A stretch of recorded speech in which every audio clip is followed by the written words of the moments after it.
fantasy. I'm so consumed in bed. What I see takes over me. I'm blind beyond repair. It takes a load on me so tight. This match is now officially a Judy Bagwell on a forklift match. I can see my fantasy. I'm so consumed in bed. What I see takes over me. I'm blind beyond repair. 2 episodes in a week. Why do we do this? Because we love wrestling and we hate ourselves. Fair enough. Hi, my name is Clinton Davis. I am PK Batman on Twitter. I'm PK Batman 420 on Twitch. You can find us there if you're watching us on either YouTube or Twitch right now, because we go live on both now. And to my right is my esteemed co-host. Hi, I'm Ethan Hubbard, and you can find me at Jensen3, Collins3 on Twitter, or you can find us at On a Forklift Pod as well on Twitter. Or you can find me every Wednesday night at 10:05 on PK Batman 420 at twitch.tv/PK Batman 420. And today we have one of our very most popular guests by viewer count, one Russ. So feel free to plug your own locations. It's Wednesday night. You know what that means. It's time for On a Forklift Wrestling Podcast. May Judy Bagwell, in all of her greatness and glory, rest in power by God. It was beautiful. You can find me on Twitter at Joanne Brown. You had a new episode of your podcast come out today. I listened to it. Did you? Yeah, God I was laying in bed just playing Dragon Ball Fighter Z, and I was just like, oh, he's got a new episode. I'll turn that shit on. It was real good. Daddy. Yeah, I know. And there's our very special guest, Emma, in the background tonight. Oh, yes. Yeah, my kid's going to be going off. My wife had a work function, so I have the 2.5-year-old with me, and she is watching some Russian children on YouTube. So that's where we're at with that one today. Gotta get the Disney Plus going. Bluey. Oh, no. She loves Bluey, but she's watching Vlad and Nikki right now. So I don't know what that is, but I believe in you. No, trust me, Bluey is a favorite in the household. Clinton's well aware of this. Very, very much aware of it. And we as parents watch Bluey without the kid around, actually. Yeah, I mean, Bluey actually makes sense if you think about it. Like when you watch it as a parent, and it makes so much sense. I'm sure if you weren't a parent and watched it, it would still make sense. It makes sense in its own ecosystem, and like Blazing the Monster Machines, that makes sense in its own ecosystem. Paw Patrol over here, and then like I don't know, whatever that video that Blippi got pinged for from his pre-Blippi days, the poop video. If you put all those together, that's kind of what happens when you get the Lucha Brothers and Pac, and then Cody Rhodes, and you say, let's try it again. Team time, baby. Well, before we get started on that, let's do what we did last time and just do a full rundown on the pay-per-view. So just give me one moment here, boys. We kicked off tonight's show with the Hangman Homecoming, which was a really good segment. They kicked it off celebrating Hangman's title win, brought out Daniel Bryan later in the night. We got the first confrontation and the first smell of a heel turn out of Bryan Danielson, American Dragon. And then we kicked right in from that to the American Dragon versus Evil Uno, a very, very brutal match. Bryan got the win with the triangle, which now seems to be his finisher in AEW, is the triangle choke to make them pass out. Right after that, we got an MJF promo. We'll get more into that later. After that, we got another interrupted Eddie Kingston promo. This time it was with Daniel Garcia in 2.0. Daniel Garcia versus Eddie is going to be really fun to me. I know you don't really have much in that. You can find him in catering. Yeah, he's like, I'm going to catering. But then after that, we got Orange Cassidy and Ishii defeating the Butcher and the Blade. Really, really fun tag team match. They got the win after Ishii hit the Brainbuster onto the Blade. Yes. Then after that, we went right into our TBS Championship Tournament quarterfinal between Shida and Nyla Rose. The story they were building in this match was Shida had 51 wins and Nyla only had 50. So if Rose won, she tied the record for the most wins in the women's division. which she did win with the stretch muffler after a really, really good back and forth match. These two have wonderful chemistry together. Malachi Black promo after that. He says that he's in Chicago and he and FTR will make a nightmare for Cody, Pac, and the Lucha Brothers. Okay. After that, we get another MJF promo where he is interrupted by CM Punk. CM Punk doesn't say anything. He doesn't shake his hand. He just goes out of the ring. This will be interesting. After the ad break, we got a Darby Allin promo with Billy Gunn. We got a Bucks and Adam Cole address Christian Cage and Jungle Friends. Just that. Next, this upcoming Friday, it's going to be Adam Cole and Bobby Fish versus Jungle Boy and Luchasaurus. I was trying to remember what the two they used were. Leo Rush and Dante Martin beat the Acclaimed in a really, really fun, high-flying tag team match when Leo Rush got the pin after a frog splash. And Team Taz came out after, and they challenged him to a match on Friday. Then we got into the main event, which saw Sammy Guevara defend the TNT title against a debuting Jay Lethal in a really, really good TNT title match to end out the night, where he was selling his back and his knee the entire match, and he got the win. After 2 failed attempts, he hit the third attempt. He got the GTR in for the win. Inner Circle came out and celebrated, and they shook hands after the match. All in all, not a bad show after a pay-per-view. Way stronger than you would think for a show that's coming off of a pay-per-view. So, yeah, I just want to say, so the crowd, the stark contrast between the crowd from the pay-per-view and how they were very lukewarm and almost cold to the beginning, or, to everything. This crowd was hot right off the get. And whether it was the Adam Page homecoming, anything else, they were into every single thing. So, dare we say Norfolk, Virginia might be a wrestling city? When Adam Page is in town, hell yeah, it is. That crowd was fucking hot for him, and they were nuclear for the Punk MJF confrontation. I don't know if this is the thing that I'm only experiencing in getting these pay-per-views through BR Live, but it feels like the editing and the balance, the audio balance that is coming across, at least through the last 2 pay-per-views, I felt like they've almost muted down the crowd considerably. It's very low.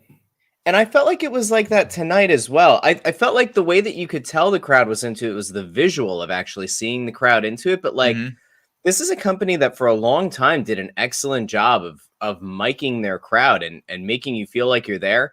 And I don't know if it's that they made the determination that it's more important to make sure that they get the mic work right, because that seemed to have like a little bit of an interference issue with the in-ring mics.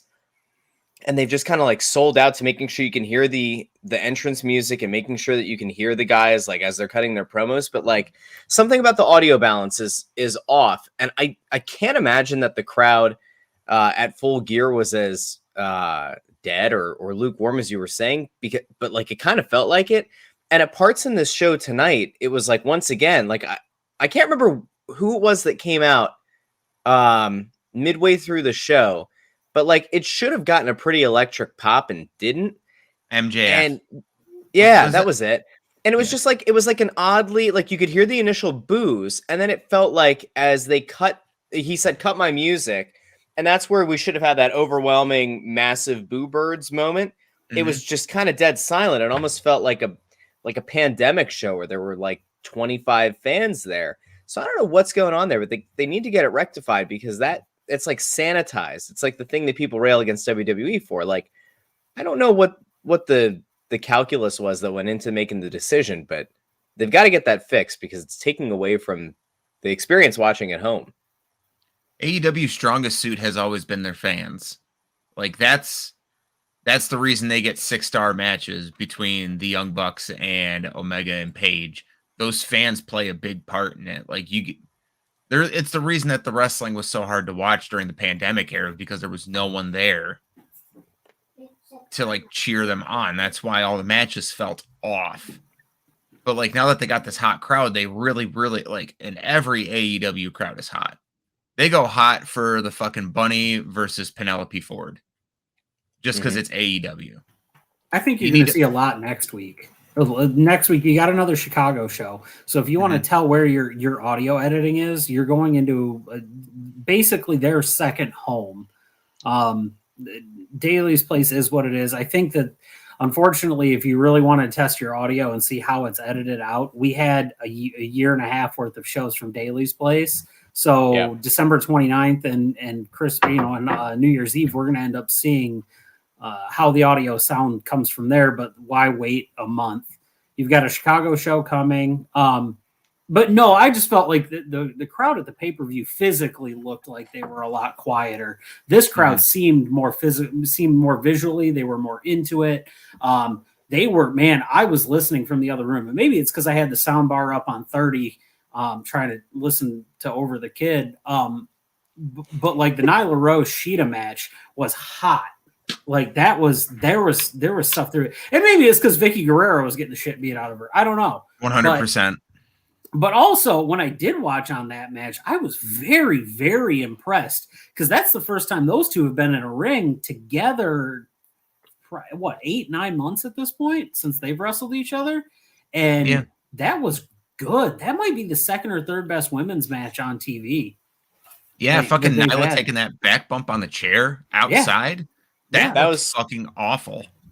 There's no good way to land that. There's not a way to land that where there isn't going to be pain. No. God bless Nyla for taking that bump so well. And then being able to sell it so well to where it gave the big distraction for the Vicky Guerrero pop where she finally got some comeuppance. Yeah. And then you had this. The only thing that was a little off with me, but I understand it storyline wise, is the Serena Deeb bit. I think you could have had her come out after the match. I think you could have had Nyla win without it, but I understand why it was doing it because Sheeta was moving. It killed the momentum. I don't really care for that story because it felt like forced with the whole 50 win thing and the trophy. And I just don't really know where it's going. But short of that, the matches so far for the TBS tournament have been pretty good. Pretty stellar. Yeah. With the exception of anything featuring Jade, which I think she hasn't been in a match yet in this tournament. No. So, she's still got one coming up. So I thought the one that she just did, the match she just had like last week was one. No, because those matches are short. Like those matches kind of like sell the fact of like the Queen of the Ring shit. Like I don't want to see Jade go out there and squash Red on Friday. I don't want to see that. Those two have some history though. So I think you're going to see a better match out of that. Plus, I think Red Velvet's her and Big Swole have been the ones training Jade. So you're probably going to see a more rudimentary match, but it's probably only going to go 5.5 minutes at most. Mm-hmm. But it really looks like you just let her go out there, let her look the part, squash, end of days. Really quick, the Deeb thing. Why I think it was okay where it was as opposed to being at the end is because this company has started to fall back into like the old WCW thing of having almost every match end with a hot angle. And like at some point you just have to kind of let a match end, let it breathe and move on to the next segment. So it kind of made sense. And like you said, it kind of killed the momentum at that point in the match. So it made sense. And it kind of tells it continues a story off to the side and it gives a logical place for that now side branch to go now that Sheeta's out of the tournament. So like it makes sense. I don't know. I'm trying not to be a cynic at this point. I'm starting to feel a little bit torn in the way that the company is starting to book things. And I'm starting to wonder if so much talent coming available is starting to catch up and is starting to really make an impact and having adverse reaction on the way that Tony Khan has kind of formulated what he thinks he wants to do with a bunch of different storylines. And I think it's starting to come to a head. Like, unfortunately, I think you're starting to see it. It's not happening in the women's division much because any talent that they're able to add is going to be a massive boost and a massive benefit to the women's division. So it really isn't directly tied to that. But on the men's side of things, like, I don't know what you're going to do, but you can't keep having hot angles at the ends of matches. You can't continue to have 17 different universes of things just kind of out festering, because if you're trying to serve that many masters on the talent side and on the story side, you're not going to get any real deep stories going. You're just going to have a bunch of surface level crap, which is, what people rail against with WWE. I don't know if you guys have felt like that. There were a couple of things that happened on this show and that happened in and around the pay-per-view that I thought are starting to make me wonder if things are getting a little bit too complicated and if maybe somebody needs to lend Tony a hand with kind of planning some of these things out long term. But that's that. I'm sure we'll get somewhere. Well, the one thing we mainly all while I eat some chocolate chips. I don't want anybody to think me sitting over here like tossing things back was me popping Percocets like in the movie Goon. Oh, you're muted, bud. You muted yourself. There you go. Unmute Mike. Okay.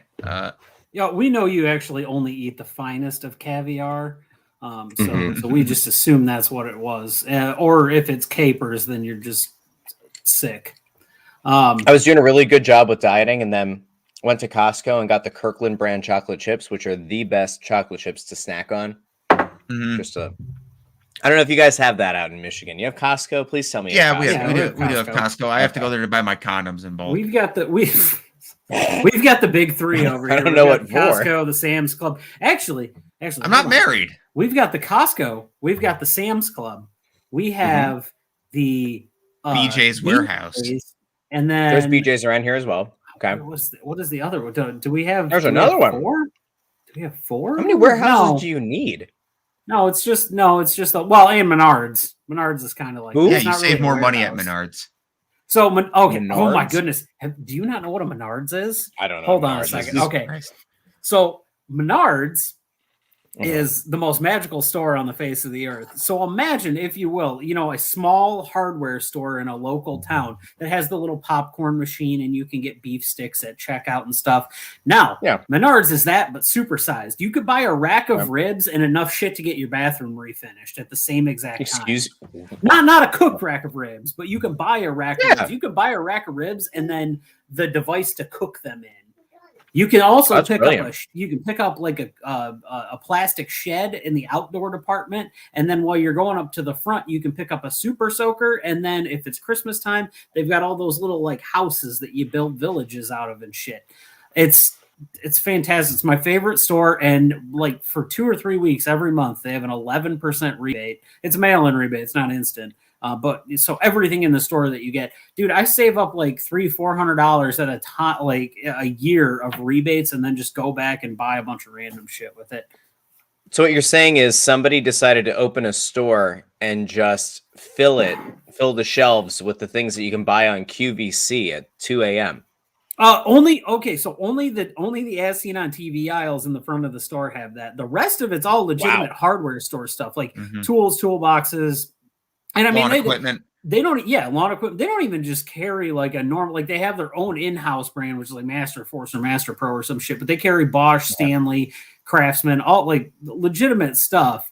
My wife doesn't like me going to the store because I can't go there and not spend at least $30. But she sent me with you last time. Right. But it came from Wisconsin, if that tells you anything. So, just assume it's just a hardware store completely covered in cheese. I dig it though. All right, so when I come out to visit at some point, that's on the list. Menards. Okay. There's one 4.5 miles away. Okay. Yeah, we had to drive there in his piece of shit beater, and I didn't think I was gonna fucking make it. Like he's like, I bought this car for $200, and I looked at him, I was like, you fucking overpaid for this car. But we finally bought a car that's worse than Clint's Dodge Avenger. You bought a car for $200, and it's not the 1920s. Tip of the cap to you. No, it's a 2002 Ford Escort ZX2, and I call it the golf ball because it's white and has more dents than straight panels. In fact, today I had to open the hood on it to check something, and I had to take a screwdriver and pry the fender on the passenger side over to lift the hood up.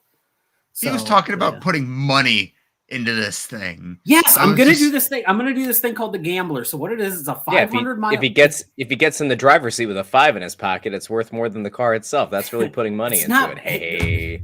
Hey, I'm going to do this thing called the Gambler. It's a 500-mile off-road race, and it's done in budget. It's done specifically 500 miles. Yes, It'll be like me at 500 feet. It's done specifically from budget vehicles. It's not actually 500 miles. It's right around like 260 or something like that. So it's a point. That's a pretty. No, I agree. It's a point-to-point race. I'm running a 5K. Oh, are you? Yes. Well, it's not really a 5K. It's it's more like 2.2 kilometers. Well, it was originally called the Gambler 500, and they had a plan to have it for 500 miles, and then nobody made it 500 miles. So then they rewrote the rules, and they said $500 for the car, and then we'll just determine how many people are at. So what you do is you show up, you get a pinpoint on a GPS. You show up to a central location, you get a pinpoint on a GPS, and along the way, you have to accomplish objectives and show up at that pinpoint location with that, with those objectives. It's like stopping at a store and buying this or buying that. They do them all over the country, but they do them here. And there's one that's called it's the Northern Michigan Gambler, and the only way to do it, it's basically nothing. God damn it, Adam! You know what? You would have a fucking blast doing this, so I don't want to hear it. So this one though, it's no asphalt. So you can cross over asphalt roads, but you can't actually drive down them. The entire thing is dirt. So I'm going to pull the fenders off the car, cut the rear fender wells out, put like off-road tires on it, and just go for it. He's going to be the Fat and the Furious. He's got speed. He's got power. Like, it's going to be... You know what the crazy thing is, too? When I was looking up I point out the fact that, I'm supposed to be the one to derail the show whenever I'm here, all right? No, he does a good job of that on his own. You're talking about, oh, well, they had this plan. They had this plan to have this really big thing, this barely big race, but it's not actually happening. This is like couch to 5K. What you just said is, instead of doing the 5K, we're just sitting on the couch. We might get up to go get something out of the fridge, but that's as far as it goes. And now you're saying, I'm actually, you know what? Screw the pillows, screw the cushions. I'm just going to sit on the raw springs. If I get tetanus, I get tetanus. If he dies, he dies. That's what you've said. There is a thing here that a local radio station does. It's called the 0.5K, and they do it every Thanksgiving. So you sign up. You sign up, and at the beginning, so you have the 0.5K, and then at the end you get 3 drink tickets, and they have a beer tent at the end of it. Yeah, there's a beer in Michigan. There's a beer tent at the end of everything. My fridge is a beer tent. My garage is kind of like a beer tent. Yeah, if I just drive to your house, we've made it to a beer tent location. I like this. Michigan's a fucked up place. We're shaped like a mitten. You don't have to wait. So you don't have to eat anything before the 0.5. You don't have to consume half the turkey first. It's just, it legitimately is go 0.5 and have beer. It's done downriver. So if you would like to do some intravenous drugs with some strange folks, then you can. So the downriver area is anywhere south of Detroit along the Detroit River until you get to basically Monroe. I don't know what that is, but okay. I know James Monroe. He was a president. James Monroe's colossal nose was bigger than Pinocchio's, as the Animaniacs said in their song. Do you know where Toledo, Ohio is? Sure. It's on the border of Ohio and Michigan and Lake Erie. United States, Canada, Mexico, Panama, Haiti, Jamaica, Peru. The Republic Dominican, Cuba, Caribbean, something, El Salvador too, Puerto Rico. Okay, we got it. Yep. Puerto Rico, Colombia, then Venezuela. Okay, I'll stop. I know. Do you know the names of the U.S. presidents who then became the presidents who got of you? The White House flew up Pennsylvania Avenue. All right, Clint, go ahead. Animaniacs song. Coward. I don't even know what he's doing. Is he eating a Twizzlers? What's happening? He's popping Adderalls or something to stop from fucking coming unglued on us. He's eating. He just 40 milligrams worth of edibles before this started. I've been smoking weed all day, and y'all motherfuckers just made me pop another 20 milligrams. Wait until he learns that those are actually gushers. So this is really gonna mellow me out, guys. I've been popping them all day. I've had 40 of them. I feel like though, hold on, because we are hockey fans, and Rob Paulson, who voices Pinky in the Brain, is a massive Detroit Red Wings fan. I feel like we could get that DMCA strike taken down if that was the case. Go ahead, hit it, Clint. Go ahead and hit it. Oh, yeah, absolutely. This one's for you, LT. Shut the fuck up! There we go. Anyway, Right, wrestling, right. because that's why we're here. So, like, we have Russ on here, and every time he's got to go on his little tangent about Cody. No. I'm not here to do that. We can get there organically. I don't want to get on a forced soapbox. I am still processing the bullshit that I saw on Dynamite tonight. I'm still processing. I'm still trying to filter out the horse shit I saw in Full Gear. I am still trying to understand what they are doing with this man. I have thoughts. We can get there whenever. I genuinely need this Orange Cassidy Matt Hardy family feud to be over. We need a lot of things to be over. That is certainly one of them, but that is not the only thing.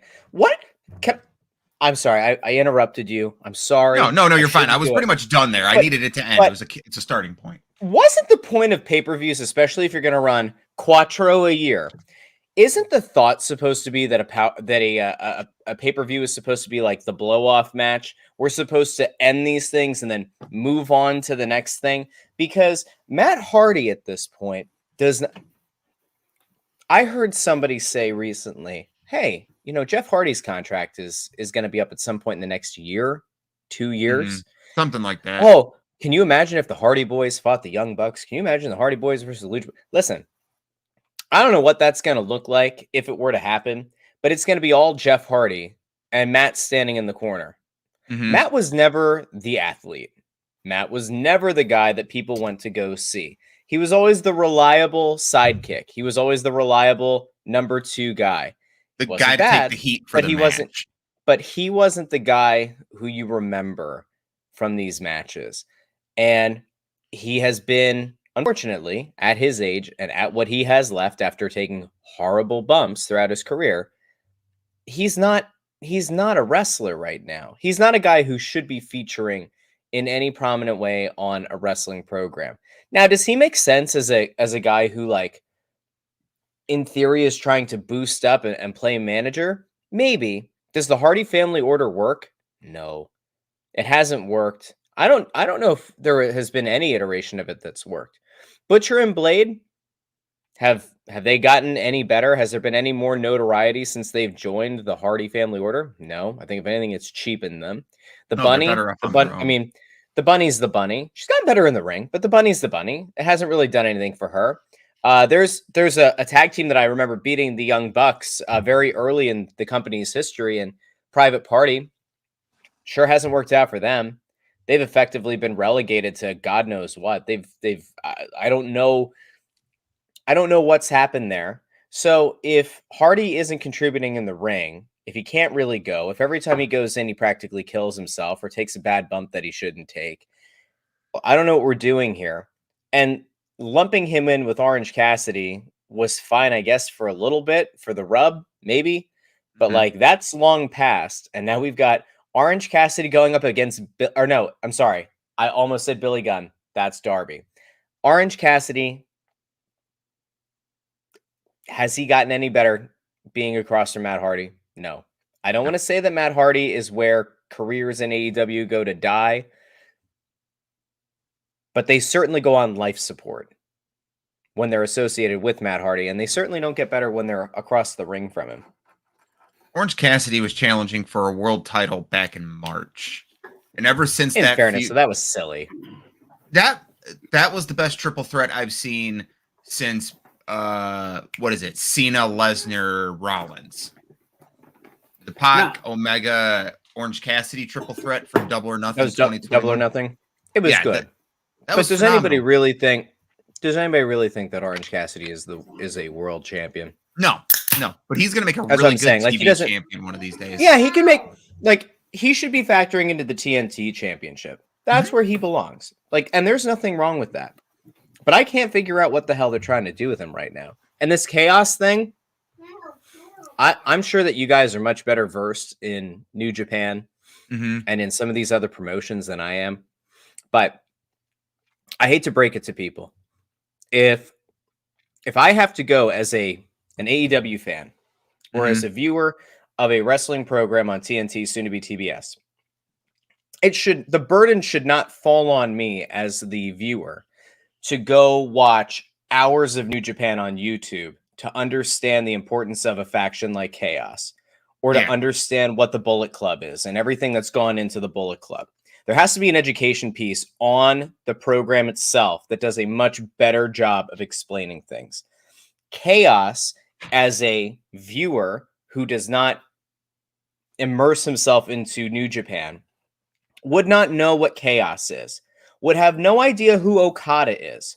I maybe as a fan could sit back and say, I seem to remember JR talking about this Okada guy and Kenny Omega a few times, back in some other Kenny fights. We've heard Okada's name pop up a couple more times. But if I'm just a regular fan and I watch a week ago when Rocky Romero loses, who else lost from Chaos last week? Weren't there 2 losses? There were 2 L's that were taken. Technically Orange Cassidy. So my first exposure as an AEW viewer is this faction Chaos comes from New Japan. 2 losses in the first week. They mentioned this Okada guy who I haven't seen as an AEW fan. Okay. Do I think that Okada is going to be a world beater of a wrestler if the people he associates himself with go 0-2 on the first week they're mentioned on the program? I don't know. Does tonight do something to maybe help? Maybe. But I like Orange Cassidy for what he is. I like the Best Friends for what they are. Do I think it makes any sense if you're trying to establish Chaos as like this big mega faction with legitimate people led by this guy who's this otherworldly wrestler in Okada? No, I don't think it makes sense. This is where we get into the thing I said before. I think they're trying to combine way too many things. They're expecting way too much of the casual viewer or of the AEW only viewer to connect a whole hell of a lot of dots and watch a whole hell of a lot of recaps on YouTube to try to piece all of this together. And it does not fall on the viewer to get that education themselves. AEW at some point has to do a better job of educating the fans. If they want us to believe that there's importance in a faction, they've got to do a better job of making us understand why it's important. If you have a partnership with New Japan, you should be showing footage from a New Japan match. You should be showing who these people are. You should be showing why they're legitimate. Do a 2-minute cutaway. Do a 1-minute cutaway that shows us, that gives us a history of this faction. Otherwise, it's just a random group of guys and Chris Statlander. Yeah, which no one understands the significance there of that. Chris Statlander is the first woman to be in the Chaos faction. They don't explain the fact that Trent... I don't think they mentioned it, did they? They haven't mentioned it. Nope, it's a statistic on Twitter, which thank God for Twitter sometimes. But she's the first ever female in a New Japan faction ever, if you don't count the bunny from Tokyo Latina, Peter. Yeah, which she's not an official member. She's just the valet of one of them. And then you got... I agree. Yes.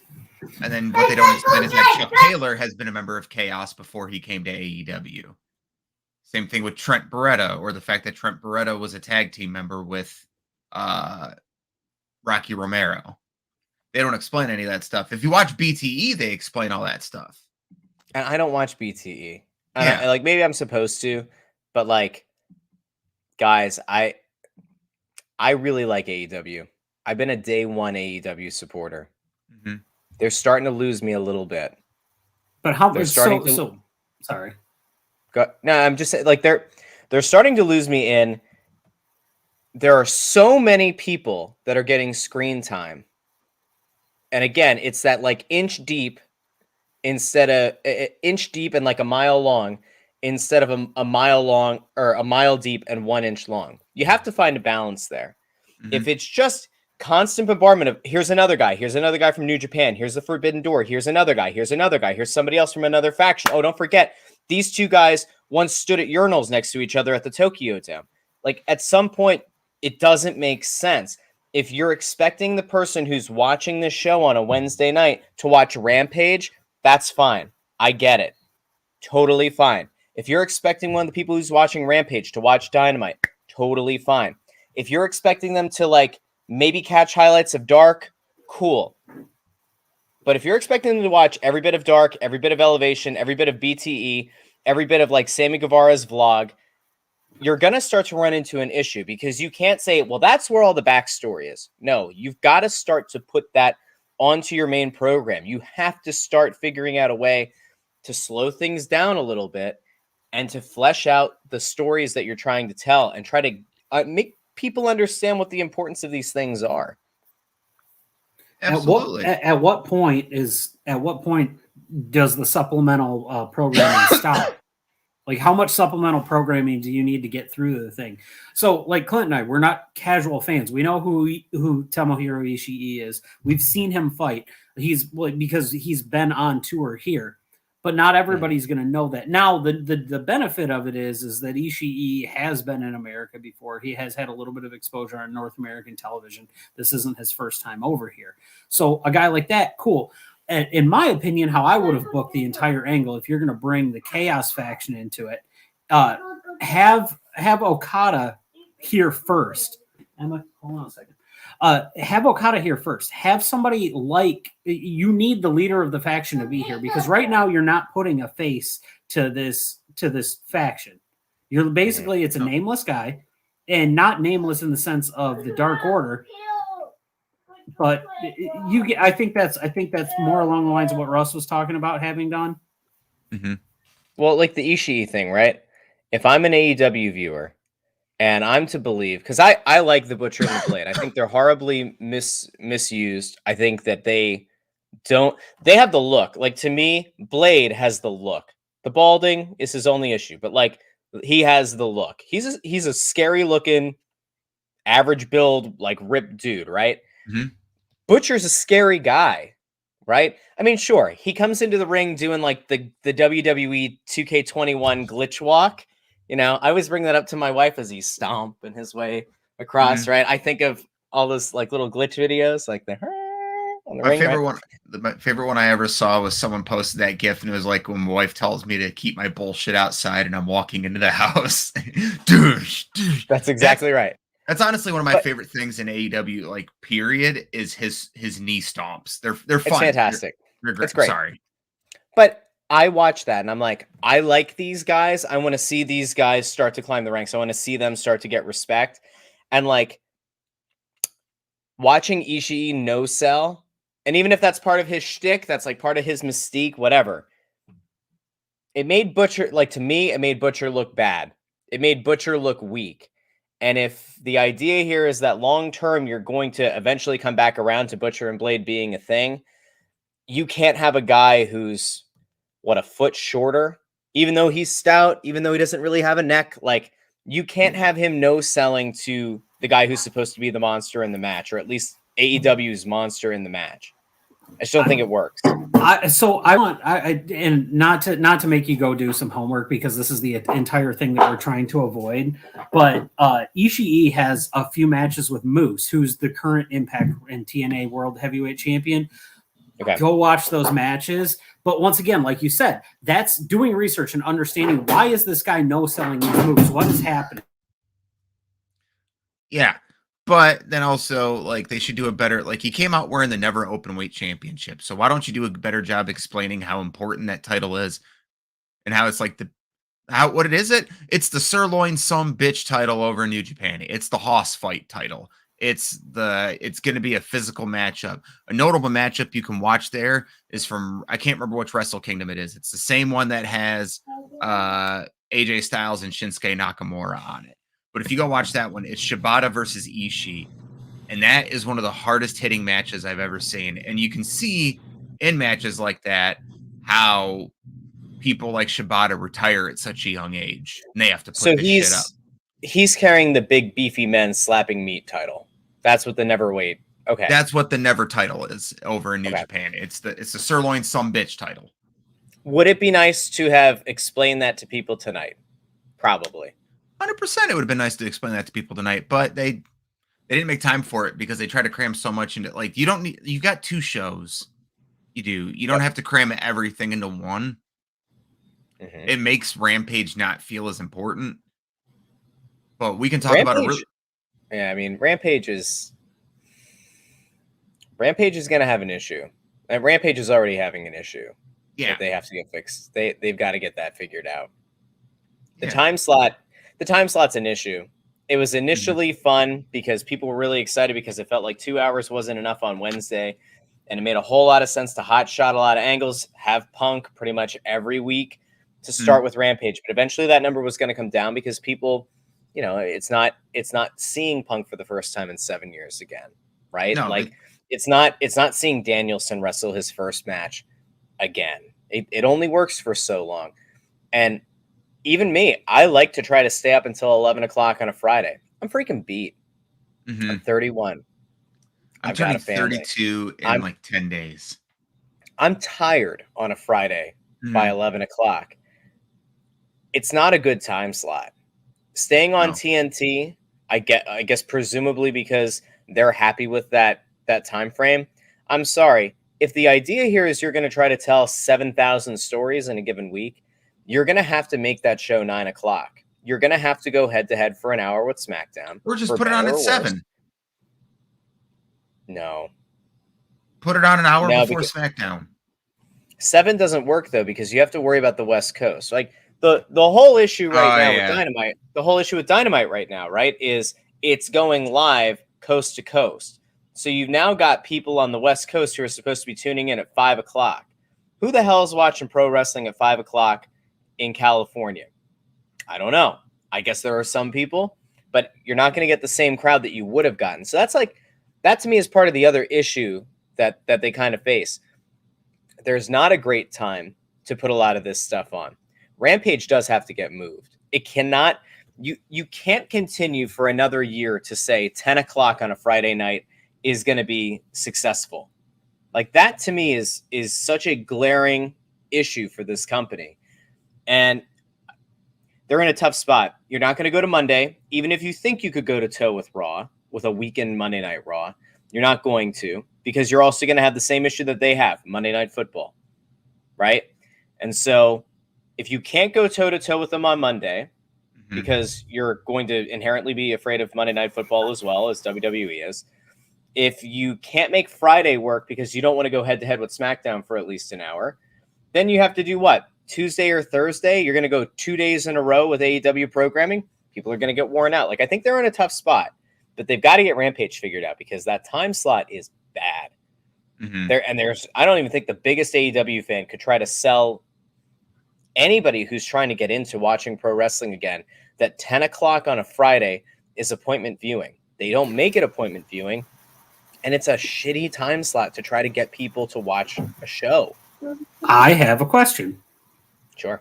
What about Saturday morning wrestling?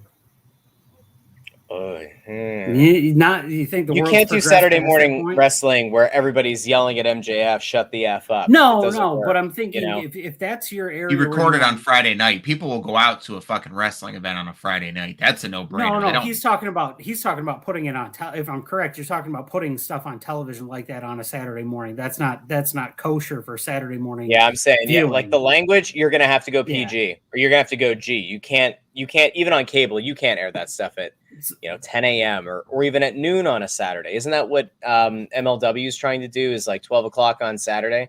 I can't imagine that's doing a hell of a number either. It's I wouldn't want to touch noon on a Saturday anyway. That's college football time for there you go. There's 12 weeks of the year.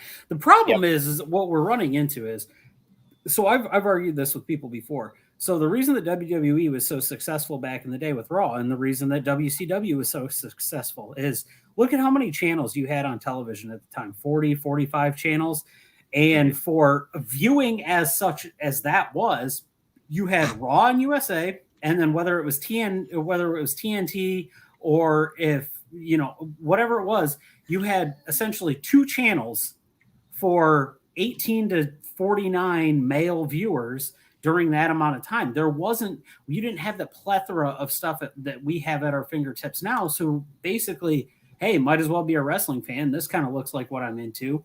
Otherwise, you're walking, you watched a Walker Texas Ranger rerun, went into Raw, which I fucking love. We're not getting derailed on Walker Texas Ranger. I'm just saying, I love that. I love that move into it. Get rid of NCIS, bring Walker back. Keep focus. So you had that, or you had whatever was going on TNT at the time to move in just a Hogan rerun of Mr. Nanny or Suburban Commando or who gives a shit.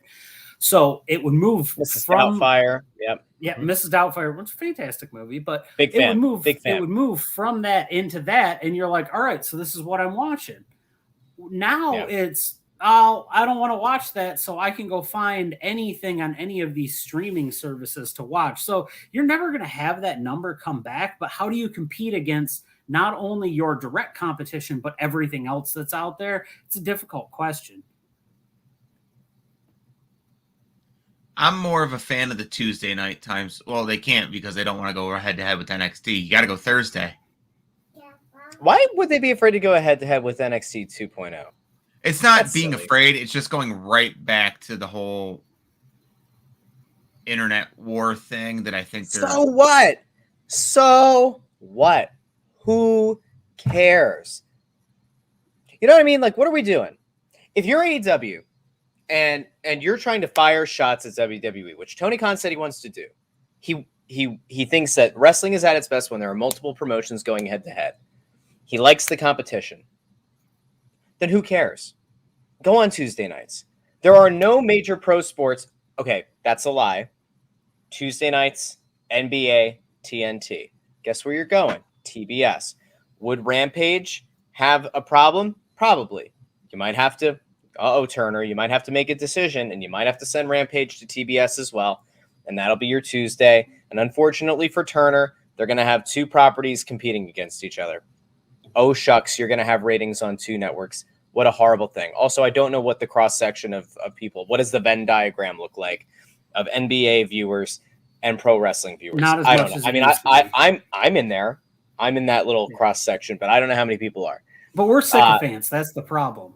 But like, I'll sit down and watch Nets and Bucks on a when they were bad. Even. Nets, I'll could've watch watched that Nets on a and Tuesday Warriors. night. You know what I mean? Nets and Warriors last night. Could have gone with BetMGM's bet 10 win $200 bonus if either team made a 3-pointer. See, that's what you read me for over on Twitter for the sports betting stuff. I digress.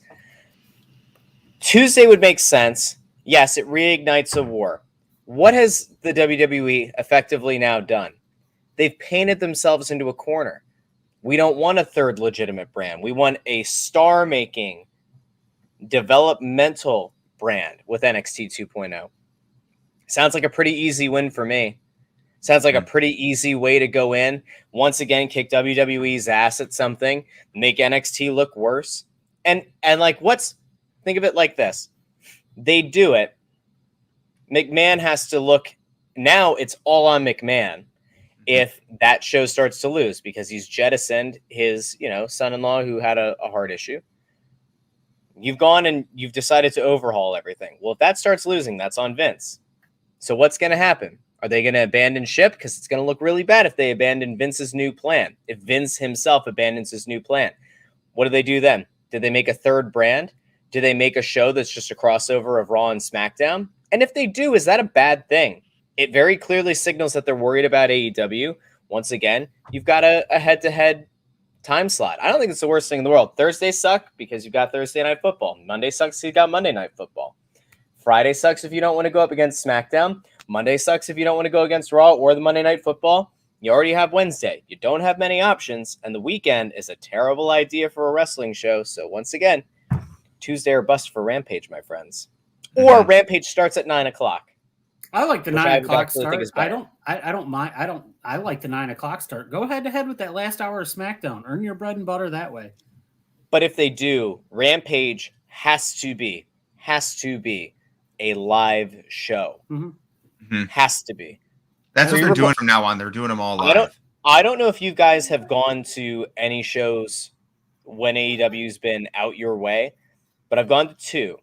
And both times I've had to stay late to watch Rampage. And yes, the crowd fatigue thing is very, very real. When you go through an entire Dynamite episode and you sit there for 20 minutes as they change the ring over, and then you're expected to be super hyped again for another hour for Rampage. It's exhausting as a fan because that crowd is so into everything for every second. So if that's true, if that's what they're going to do is every Rampage from now on is going to be live, fantastic. praise up, you know. Mhm. But they have to at some point look at 2 hours. Say that again. We did that for Raw, and that's exhausting in itself. So you've got two. So the way that Raw used to start out, you had two either main event or superstars matches, whichever one taped before Raw, and then you had like a 20-minute intermission between those matches being taped. You had the start of the show, then you have the show. And the problem with Raw is, unlike AEW, they refuse to run shit. Well, in the past, they refused to run shit through the commercials. So you're sitting there and you just had so much dead time in there. And they want you to come back hot for Sheamus and Cesaro again for a millionth time, which I like the guys, but damn, you know. So yeah, if you're gonna run Rampage live at 9, and then so essentially you're taping, or even on an hour tape delay. Let's be honest, like if you were to tape it, run it with an hour tape delay, and you were gonna do that and do your dark and elevation tapings after that, sure, do it. So then at least everybody that buys a ticket to that, you know, you're getting 2 to 2.5 hours worth of wrestling for your ticket. Your money feels like it's worth it. You got on TV for an hour, and then they've already backlogged their content for everything else too. Because a lot of those dark and elevation matches are taped 3 weeks in advance, and then they just kind of dole them out like Ring of Honor used to do. Yeah. It's just being fiscally responsible. It really seems like when it comes to that aspect of it, it's what NXT wants to do, but the USA Network's not allowing them to do that. They're allowed to tape 2 shows a year, and that's like the Thanksgiving episode and the Christmas episode. Every other episode has to be live. But big rumor, TV 14 coming. Huh? I don't care. Big rumor of TV 14. There's no amount of coming to boobs, NXT. butts, or blood that's going to get me to go back to NXT 2.0 at this point. It's dead in the water. I don't know, man. Look, Ciampa threw in the Steiner math reference there, and Cool. That was an I awesome moment on a 2-hour show that is just becoming a chore to watch, and I'm not watching it anymore. I'll watch the snippets on Twitter, but it's not the NXT that it was. I don't watch WWE programming. I catch maybe a couple of highlights. I'll listen to stuff to see if there's anything worth watching. Mm-hmm. But no. I watched NXT 2.0's first episode. I sat there shaking my head for most of it. I saw Steiner's kid. I saw that they called him Braun, which I thought was funny because Braun Strowman was gone. So why not give somebody else the name Braun? He comes out looking like a Steiner. He comes out dressed like a Steiner. They mentioned dog-faced gremlin. And then what? He looks great. He's a superstar. You're just going to keep referring to the fact that he's a Steiner without actually calling him Steiner. Yeah, it's just silly. It's annoying at this point. It's the whole idea of, you know, I guess on one hand, you don't want to put too high of an expectation on him. You don't want to tie him to the Steiner identity while also doing everything. You're not giving him the name, but you're dressing him as the part. You're referring to things that are, you know, directly related to his family. But no. He's definitely not a Steiner, guys. Don't worry. He's a Breaker. His last name is Breaker. He's only 33 and 1/3% Steiner. Yeah, that's it.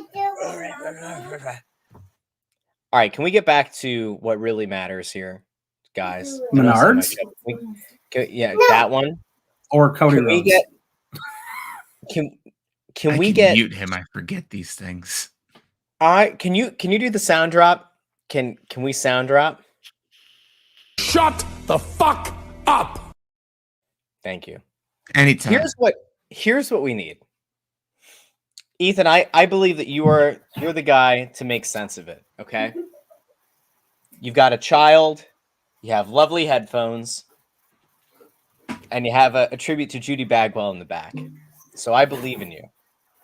Can you try to make any sense of why we got a tag team match on Full Gear that stole a storyline from WWE Monday Night Raw? Oh dear, these two gentlemen, these unlikely allies, can they coexist? Can you make sense of why we got that on a pay-per-view? And can you further make sense of the fact that we're now upping the ante from a regular tag team match to an 8-man tag team match on the Turkey Day Dynamite? How many birds does it take to make a turducken? 3. I didn't have. And 3. It takes 3 birds. Tell Sam to shut the fuck up. And if you really want to go crazy here, you can make a Cornish turducken, and then you stuff a Cornish game hen inside of the chicken that is inside of the duck, which is inside of the turkey. So what they have essentially done.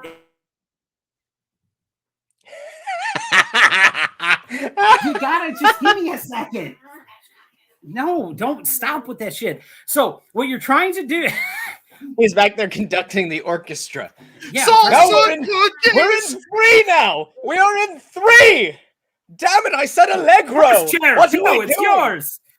So what you have to do is. Damn it! You knocked Judy over. Fucking A. Can't have anything nice here. We love you, Judy. It's gonna get really easy to make that compilation at the end of the year. Ooh, fuck. I'm just gonna release dubs. So their entire thing is there's no rhyme or reason to this. To the end of this episode, there is no rhyme or reason to this. Absolutely, I don't understand. I feel like we've paid these guys money, so we need to have them on television, and that's the entire purpose of those guys being together. I don't see the point in continuing to have FTR being bought from the Pinnacle for a couple of weeks. Get them. I understand the FTR and the Lucha Bros. I get that. I don't have a problem with that. I understand that. There's the AAA titles. They're going after them. I'm fine with it. Everybody else that's mixed together in that group does not fit. You're sticking a bunch of square pegs in round holes. Now, if you want to have a program between Pac and Malachi, I'm fine with that. I'm good with that. That's exactly. You're printing money on that. I don't need to see Cody and Andrade anymore. The story's run its course, and it really wasn't good to begin with. It wasn't a good story to begin with. Cody, when he took those boots off, needed to be off television for 8 months. Whatever you did, take him off of TV. And if you wanted to take him off of TV, have Malachi go on this tear, have him win a bunch of matches and shit, and then at some point this dude feels unstoppable, Cody comes back and stops him, fine. Do that. I'm fine with it. That's the way to build a character. Plus, the longer Cody Rhodes is off television, the better it is for his character. People are tired of it. People are sick of it. And it's to the point where it's not even like he doesn't have heel heat. He's not even trying to turn heel. It's just the go away thing. It's like when Shane McMahon sticks around for way too fucking long. It's the same concept. And that's how I feel with it. Difference is I like Shane McMahon in small doses, and I haven't yet to have that feeling about Cody. If he comes back with the black hair and he does that thing, he can have cool matches and stuff like that. Maybe Dustin says, "Hey man, I'm out. I want to be done. I'm going to hit a farewell tour." He says, "I'm going to wrestle. There's 7 guys I want to wrestle." That last one on his list is a bunch of question marks. So who's the last one on his list? Rips the damn thing off, goes full like match game style, slides the board out of the way. It's Cody. That's Dustin's last match. If you wanted to do that and that's what brought him back, fine, do that. I don't care. But he just doesn't feel like he fits. He feels like a product of a bygone era, even though he's a young guy and he has potential to do stuff in this thing. He's not the best in the ring. He's not the best on the mic. He's just there because he's got good organizational skills. That's it. That's all the appeal that Cody Rhodes has to it. And you even hear it with the ramblings on the dirt sheets. And I'm not trying to be the dirt sheet guy, but he doesn't get along with the other EVPs, or he doesn't do this, or he doesn't do that. And then they come out and they have to squash these beefs with this stuff. I don't care what he does, but he's there to further his own agenda by having this Roads to the Top show, which, mind you, I actually like the format of, because you had interviews, you wanted that stuff. You had snippets that were fine to catch later on YouTube and Twitter and stuff like that. If you want to have a show, great. It's better than most of Total Divas. Mind you, the years with Cena were pretty decent, and it's way better than Total Bellas. It's way better than any of that other stuff, but that still doesn't mean it's good. It doesn't mean it's good. I watch my wrestling for wrestling. I watch my wrestling for a little bit of comedy. I watch my wrestling for a little bit of bloody stuff, and AEW has always been really good about that, and in combining all of the things that I like. One of the things I don't really care for is just take Cody Rhodes off my TV for a while. Maybe distance may make the heart grow fonder, or whatever it is. But to this point, I haven't seen anything from him since that Dustin Cody match that makes me go, yeah, I want to watch that guy. Yeah, I want to see that. He is not the face of the company, and they need to stop pushing it as that he is. Clint, I asked him to do this because I thought he could do it, and I feel like Kenny Omega just shoot the fireworks, shoot the pyro, man. Just fire the pyro. Sure, let me right cue up into the pyro sky. 1 second. Shut the fuck up. That's exactly There's your right. pyro, okay? That was good. So, yes. Indeed. Ethan, I think you deserve a roaring round of applause. I think everybody out there in TV land should give you a roaring round of applause. You're spot on. Everybody, men at work, golf clap. So, you're very right. And this is an addition by subtraction. If we go back over the last few weeks, and if we just kind of reworked this, okay? Let's say that at Full Gear, we don't go with the stupid tag team angle. Let's say that instead of breaking the mystique, the mystique of Malachi Black, instead of breaking that mystique to have him get in the ring to partner with Andrade and spit the mist at Pac, let's just imagine for a second that Malachi Black shows up and mists Pac and Black masks Andrade. And then at Full Gear, we have a triple threat between those three. Tell me that match isn't a contender for match of the year. Tell me that match isn't easily match of the night. Although MJF and Darby was very good. But tell me that doesn't end up becoming the match of the night. That match would fuck harder than any man I've ever been with. There you go. Thank you. But instead, what did we get? We got a convoluted storyline where Cody Rhodes once again puts himself into some angle that makes little to no sense, changes the entire work rate of the match, and then we end up in this dumb tag team match that was better with him down by the crowd, not in the corner waiting for Pac. And you know where this is going, right? Like, this is going to end up being there's the 8-man tag match, and golly gee willikers, the Lucha Brothers, they got taken out by FTR. They're battling in the back now. It just happened. It's 2-on-2. Pac is going to be looking to the corner. Cody's just going to be nursing that injury again with the doctor once again. And oh boy, Malachi Black is going to be staring down Pac, and so is Andrade. Oh, this is bad. And then at some point, darling Cody's going to get back up get back to the corner, and the people are going to boo him again for getting up to the corner. And inevitably, Cody's team will go over again, and we're going to hate it again. And we're not going to hate it because Cody's not turning full heel.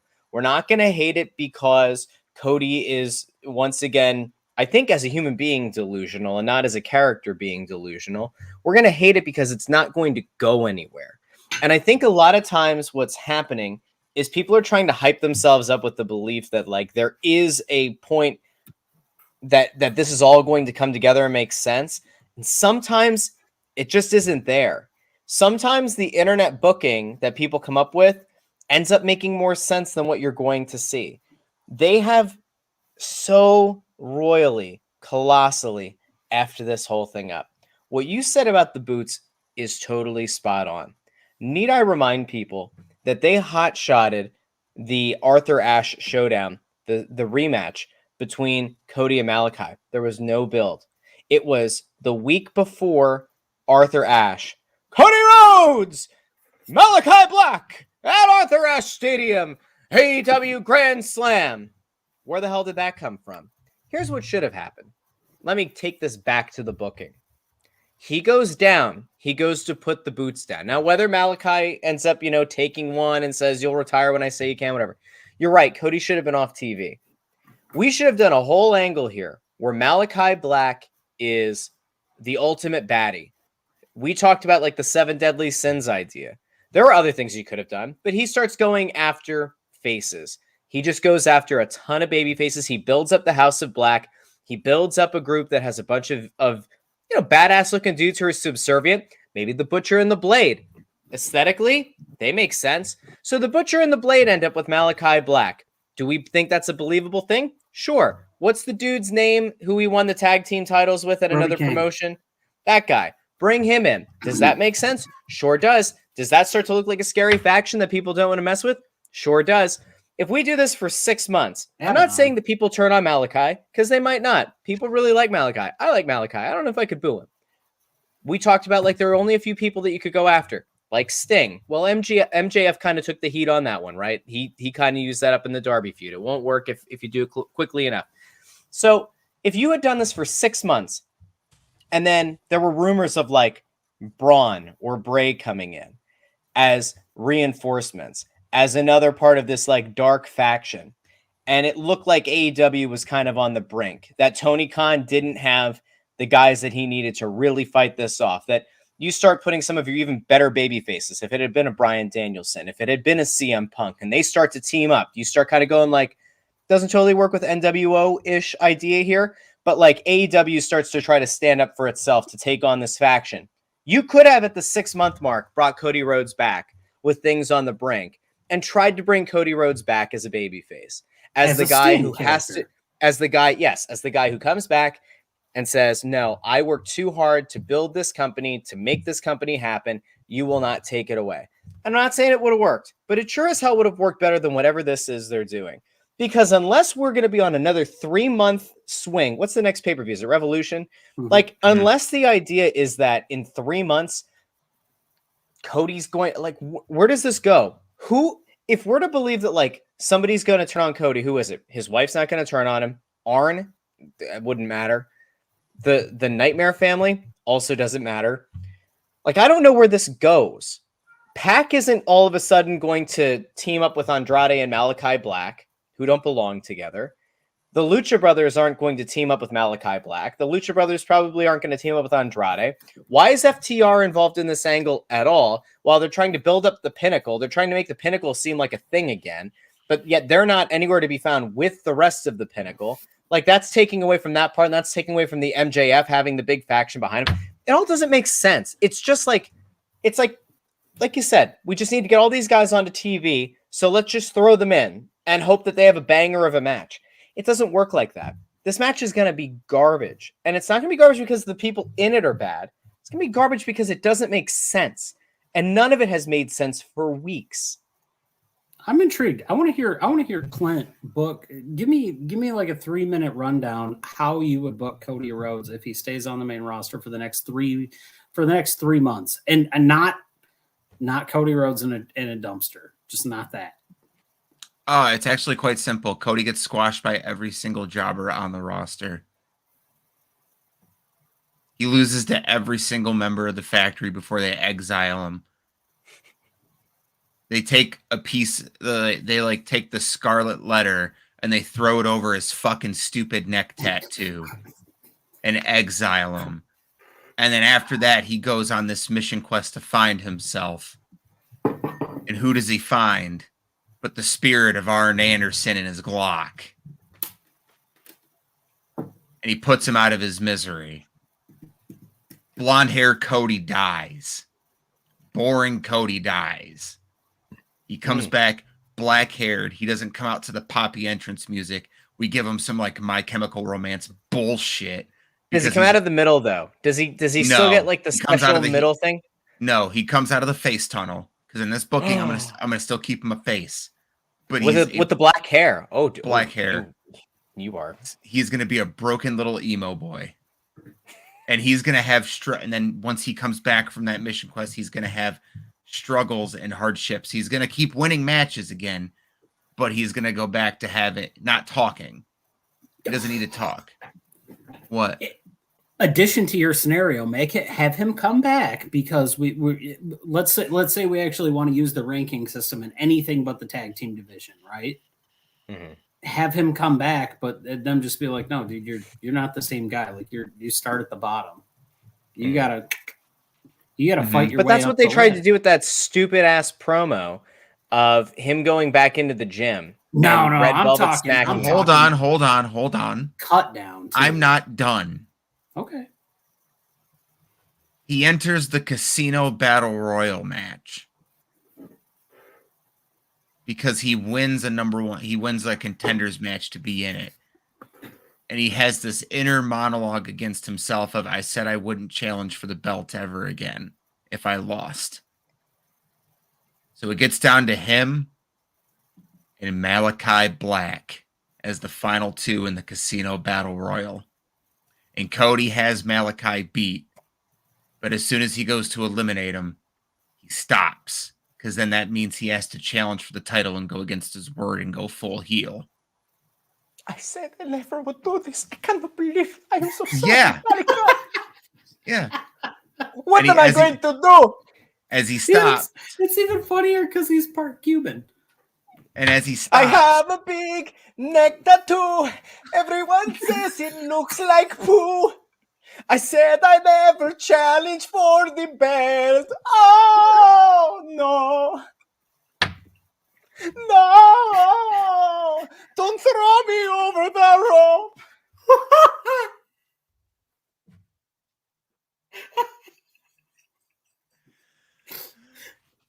scene. That's it. That's it. Cody can stay a face, but he doesn't get to win the big matches anymore. Thank you for your acting chops.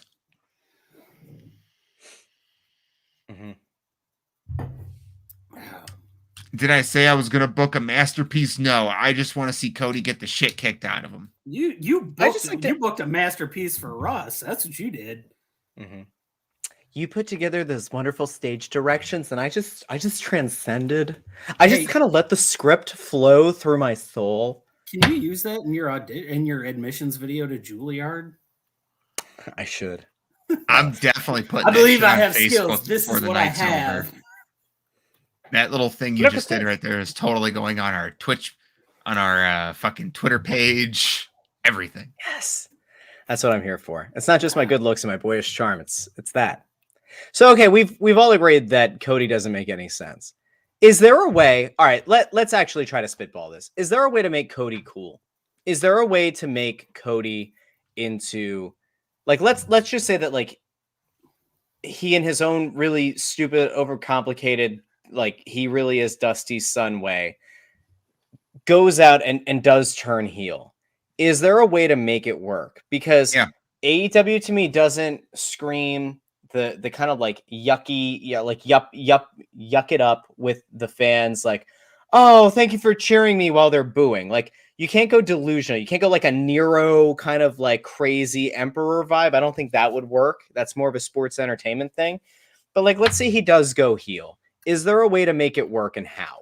Fully embrace the Homelander thing. Fully embrace it.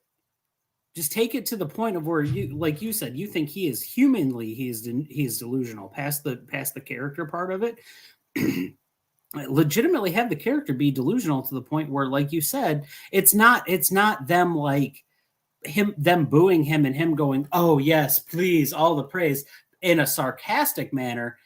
Like, have that be like, oh no, they're totally cheering for me. And everybody's like, no, dude, they're not. And he's like, no, they He's are.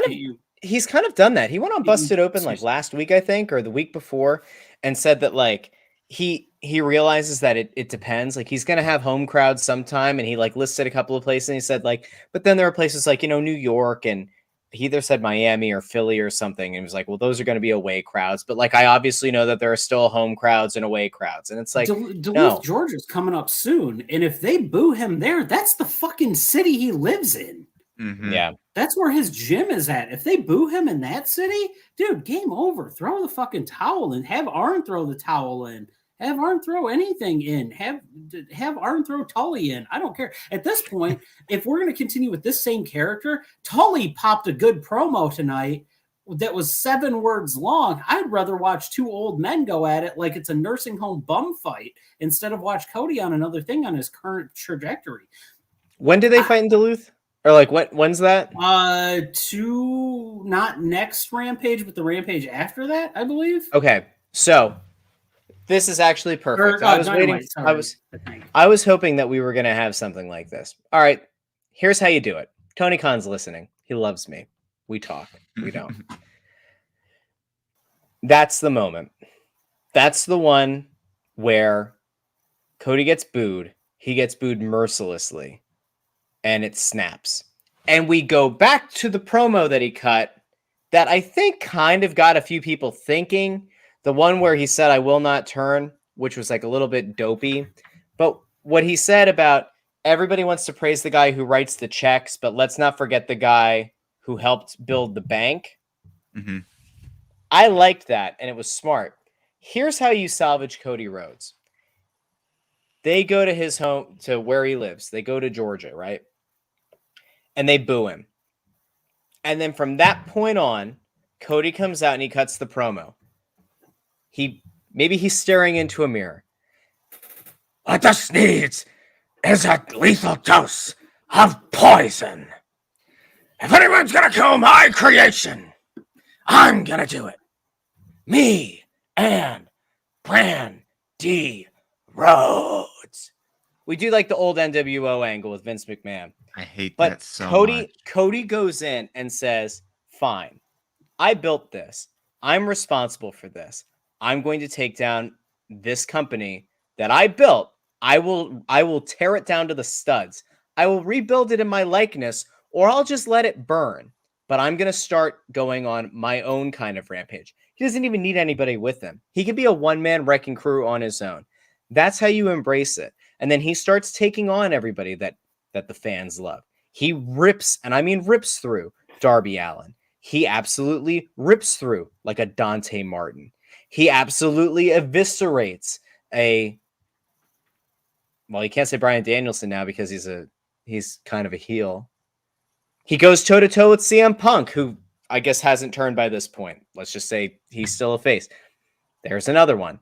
He murders Jungle Boy in the ring. He destroys Christian Cage. He just goes on this stupid tear where you're like, it doesn't even make sense. He's not that good. How's he beating these guys so quickly? How's he decimating this roster? And that's just what it is. Cody comes out with the black hair, pretty much does a funeral for AEW, and that's what he does week in and week out. He interrupts people. He goes on power trips. He interrupts promos. He breaks up angles. He's just an absolute terror to work with. Maybe that gets something going. Like, maybe that kind of works. Otherwise, I don't know what we're doing here. I think I said this to you guys the first time I was on. Cody Rhodes is the best candidate to go back to WWE. Because he fits in better there than he does here. Because his whole he ain't goal going back. was He ain't going back to WWE. He wanted to do what WWE does Back in a moment. better than them. Yep. He didn't want to do what Cody, in my opinion, Cody never wanted to do what AEW is doing. What AEW is doing right now is this volatile mixture of Tony Khan and the Bucks and a little bit of like New Japan influence tossed in there. But it's basically Ring of Honor and Tony Khan's fantasy booking with a little bit of New Japan strong style tossed in. Mm-hmm. None of that screams Cody Rhodes. Cody Rhodes is for the lack of a better term, he is a sports entertainer. In my opinion, he is not a professional. He is not a professional wrestler because I've seen one or two matches where it's really come down. And honestly, the person that got the one match out of him was his brother, who had 35 years or 30 some odd years. Who is better than him? Who was still better than him at Yep. 20 years, at almost 20 years his senior. He is 20 years his senior, I think. Mm-hmm. At even at that point, he's still better than him. And so I don't know where I'm with you, man. I don't know where you go with this. I don't know what you do. I was thinking about it. Like, do you get him in a team with somebody like Dustin, or if he's going to go on that heel turn thing like you're talking about? I mean, where does that culminate? Who's the final one? Is Tony Khan the final nail in the coffin? Do we have an angle which I don't like bringing the bookers or the owners on screen roles, but it's a constant like, hey, I'm going to throw such and such at him. I'm going to throw such and such at him. Tony's bringing in hired guns to try and stop him. Go ahead. That's one thing I want to make sure. Like, I know that I heard it right, but now going back, like I'm wondering if it was an error. So Malachi has this promo a couple weeks ago, and I don't know if it was live or if it was pre-recorded. He does the thing about Brutus, but he says Marcus wasn't the only one who betrayed Caesar, right? Which is fine because technically Brutus's name is Marcus Brutus, whatever. But I think most people think Marcus Aurelius. Again, doesn't matter. But he says Tony. in that promo. He doesn't say Cody, he says Tony. Mhm. Presumably speaking to Tony Khan. There's been no follow-up on that yet. I don't know if that was just a misspoken thing. I don't know if that was intentional, but there has been no follow-up on that at all. The promo even that Malachi cut on tonight's Dynamite is fine, but he's just threatening the other 4 guys. He's not threatening Tony Khan again. So I don't know if that was just a mistake or if it's like part of a larger arc that they're just neglecting as they're in this weird holding pattern. Like, are they waiting for someone? Part of this is Are they part of waiting for another guy to come through the forbidden door? Are they lining something up? And this is just like this is like the equivalent of when they had Malachi out of nowhere just fighting Dante Martin. Like, I don't get it, because he to me was like, that was a moneymaker. Malachi, with what he was, how he came in, how hot he was off the bat, the entrance, everything was great. And they've kind of demystified him over the last few weeks. This whole angle now, adding more guys into it, has kind of watered him down a little bit. And I'm just trying to understand like what has happened here. It feels like that was the setup to House of Black, and then Cody's like, "But I'm not done with this Andrade thing yet." Yeah, it feels like they started to build something, and then they shoehorned an old program back into it, so it delayed that. Because I do think that was the whole thing about him. About there's more than one was him building on the house, which I'm very excited for. But if we're going to continue with the same fucking rigmarole that we're in right now, we're never going to get to that point. No. So. And Andrade's not going to be in the House of Black, and Malachi's not going to be part of whatever faction Andrade was going to try to build. And I like them theoretically together in a program, maybe, but they don't make a whole lot of sense as partners in the current structure. So they need to get away from this. The only common thing they have right now is their hatred for Cody Rhodes. Which, hey, I mean, if it makes them feel any better, they've probably got, 1.1 million people tuning into the show tonight who also hate Cody Rhodes. Yeah, that's pretty fucking fair to say. Are we all the House of Black? Is that what we're going for? Oh, I'm always House of Black. Malachi Black just says to the crowd, rush the ring, kill Cody. Rip him apart. Ooh, literally, rip him limb from limb. Okay, so over the weekend, there was a spot where, who was it? Ortiz told the security guard to get down so he could launch himself into the crowd. That section that he launched into was a bunch of Minneapolis, like indie wrestlers that they put there because they all knew how to handle the interaction. It wasn't like he was just jumping into fans. Sacrifice the first couple of rows, not camera side, to do that with, like, when you're in a bigger market, when you're in a place like a Chicago and Atlanta, New Orleans, someplace that has a big wrestling thing. Why not? How crazy, how that would put a sense of realism back into it. That's what they were trying to do, is have that sense of realism. So have that, but do that. And who is that again? Well, no, I'm saying the Malachi thing. If you want to have people rush the ring, have that first couple of rows. Obviously you have a divider because there's only going to be a certain amount of people that are going to understand that. Now, I do understand that some people might take a fucking liberty with that, and you would end up with somebody that you wouldn't. So it could be kind of dicey in regards to that. But who was the wrestler though that you said? It was during the Minneapolis street fight. It was Santana or Ortiz. I don't remember. It was part of the Inner Circle, and he told here's how we get out of the Cody thing. Here's another group of guys that need to be rid of whatever storyline they're in, and honestly need to be out of the group that they're in, and that's Santana and Ortiz. I am sick and tired of the Inner Circle. I am 1,000% in the camp that, like, if there are people out there who are like, what the hell was the point of Sammy Guevara winning the TNT title if he was just going to go get into a 10-man tag match that builds like over the course of a month with a faction that's stupid and a tag team that isn't going to get over, and the only person who gets any kind of heat is like the loudmouth guy who's trying to be like big Jim Cornette. Like, it didn't make any sense to change the TNT title. And Santana and Ortiz were in the midst of like a really good program with FTR, and that kind of died down. Do you guys want to see the Inner Circle another week on your TV, or would you be like me and just be happy to see? Yeah, they could be kind of like tangentially affiliated, but no, I think they should have. I don't need them I together. think they should have lost to the Pinnacle at that Stadium Stampede, where if they lost, they split up. I think they should have split up. I think that would have been smarter. I think it would have put more gravitas to the Jericho MJF feud going into All Out, because at that point MJF effectively ended his stable. Yeah, they're so loosely affiliated as it is now. Short of this last match, they don't really. There's not really there. They don't feel like a team. I mean, they feel like, hey man, yeah, these are our bros. Like we're good with that, but that's it. I need and I see your message. What I feel like is needed is give me a G1 style tournament, but with tag teams, because that's AEW's strength is their tag team division. I think by far anyway. Give me a G1 style to where we've got 2 blocks, we get some round robin action, and then we get a nice little essentially 4-team. The top 2 teams from each block go on, face each other, and then we have a winner culminating in. And actually, please do this. Include the tag team champions in those things, much like the G1 does with including the IWGP World Champion.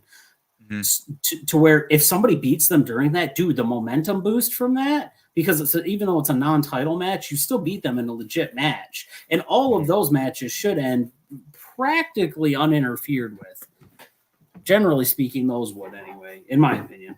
Okay, well, we're about to cut this this shit down because I got to work in the morning. I'm pretty sure all of us got to work in the morning.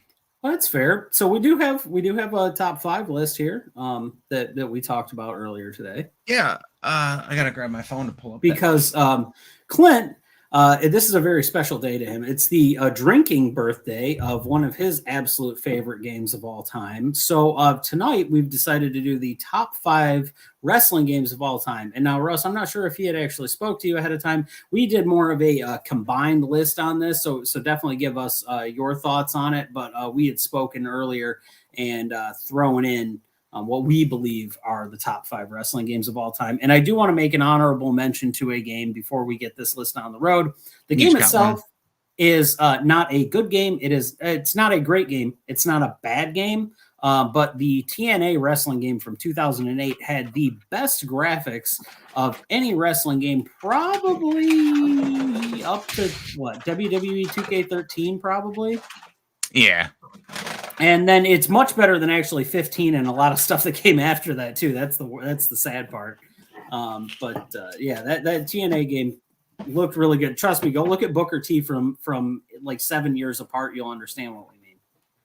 And my honorable mention, just because it's so similar to our number 1, I couldn't fathom putting both of them on this list, is going to be WCW NWO Uncensored for the N64. You can kind of guess what the number 1's going to be. It's obvious. It's the birthday today. He's probably digging for that fucking Impact game. Listen, I'm in the process of grabbing some stuff. All right, I'm pulling all my wrestling games together right now. I'm digging in a box. I never unpacked it after we moved, so I'm listening. I don't have Uncensored. You keep going. But yeah, Uncensored, it was WCW's crown jewel game. It was essentially There No Mercy. It was a great roster, great customization on it, the ability to pretty much do whatever you wanted in any match. It was a landmark game for WCW, but way too similar to our number 1. So let's kick off this list. I'll start it off at number 5 with WWE Day of Reckoning for the GameCube. Now, if you've never played this game, what is that? My notifications are on for one app and one app only, and I was unaware of this. And so I'm not even using it. Anyway, please continue. Yeah, WWE Day of Reckoning for the Nintendo GameCube. What a phenomenal game. Great customization. The match stipulations were awesome. And those matches, the way they were designed, you could make them go on forever. You wanted to have a 35, 40-minute long classic inside Hell in a Cell. You could do that. You could just set everyone's fucking shit up to God mode. The customizations in that game, I remember there was a fucking website. You used to just create a wrestling federation. Jesus Christ. Caw, yeah. And they had shit like the Terminator versus Mr. Clean in a Falls Count Anywhere match. And that shit at the time was way more epic than anything on WWE's programming. So number five is WWE Day of Reckoning for the Nintendo GameCube. Ethan, you can take number 4 because this was your pick. Oh my goodness. I am getting back to this. So number 4 on our list is actually one of the first wrestling games to hit a console. This is WWF Raw for the Sega Genesis. Not that one. No. I screamed at him about that earlier. He yelled at me and he said, that game is nowhere near us, because I said that in Celebrity Deathmatch as a joke, which, by the way, takes place in a wrestling ring. Love the game. The OG Xbox one, fantastic. It's not a wrestling game. It's a fighting game. So WWF Raw for the Sega Genesis, and I believe it's also on the SNES, is kind of really the introduction to everything that came along after that. And what's crazy to me is that it was only like 3 years after that we were getting the good WCW games, the good WWF games, like things like that. So I just remember that you had this really like weird 16-bit Macho Man, and I think Legion of Doom was in that game or some stuff. And it was not like the greatest, but the fact that you could sit down and you could be like, that's my favorite. I'm playing as that guy. I'm fighting that guy. Like, to me, as a kid, like, people would be like, hey man, you want to come play Mortal Kombat 2? I've got it on the Super Nintendo. And I'm like, fuck that. It doesn't have blood. I was like, I got a Sega with Raw on it. Let's play that shit. So that's my number 4 pick is WWF Raw. And it's mostly for the influential purposes and my nostalgia. Number 3 is a pick of both of ours, and I'm going to let Clint talk about it, and then I might talk about it a little bit too. 3, 2, and 1 were pretty much a consensus between the two of us. We agreed on top 3, and then we just heard on 4 and 5, and that's where we kind of agreement there.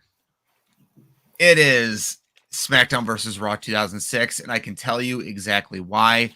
It is because it introduced GM mode, and GM mode was a fucking game changer. That shit was so much fun. You could sit in the room with your bud. You're in charge of Raw. Yeah, he's in charge of SmackDown.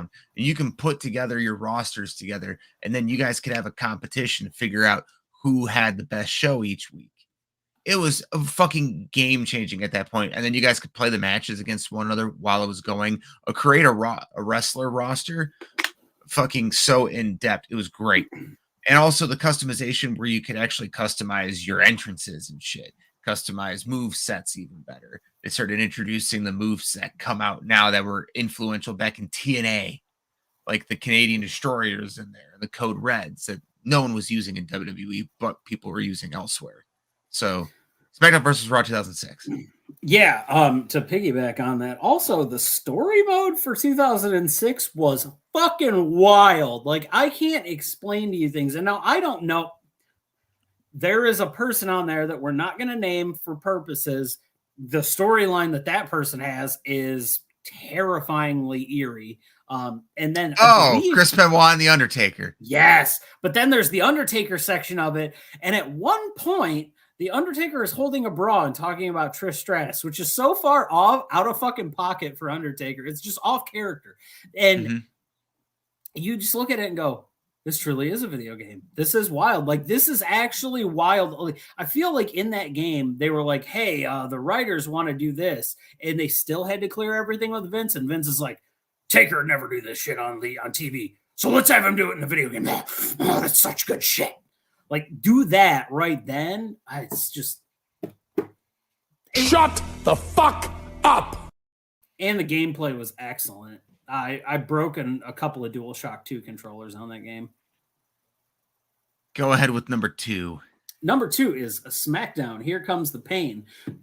Only because it is not number 1. It is the second best wrestling game of all time. SmackDown, Here Comes the Pain.